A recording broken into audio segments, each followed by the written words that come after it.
ኩርሲይን አልፈው ወደ ዓርሹ ተጠጉ።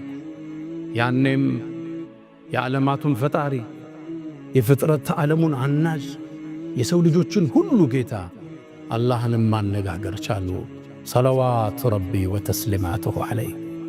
አላህንም አወሩት። በርካታ ተአምር አሳያቸው።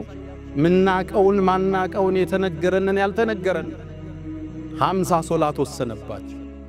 50ውን ይዘው ሲመለሱ ነቢዩላህ ሙሳን አገኙ። አንተ መሐመድ ሆይ ጌታ ስንት ሶላት ፈርድ አረገብህ? 50 ተመለስና አስቀንስ። አይችሉትም ኡመቶች። 50 ማለት በየ28 ደቂቃው ሶላት ጀማዓ እንሰግዳለን።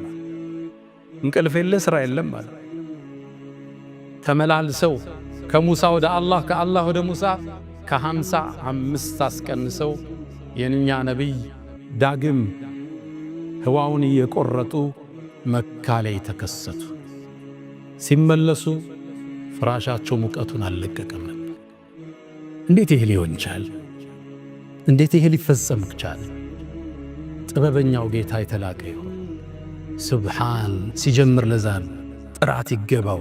سبحان الذي أسرى بعبده ليلا من المسجد الحرام إلى المسجد الأقصى يالو نزال الله هيال الشنافي من نجر ما يسالو جيتا بتأمراتو يباريو اللبياز أنا جيتا الله نجزاو نفراو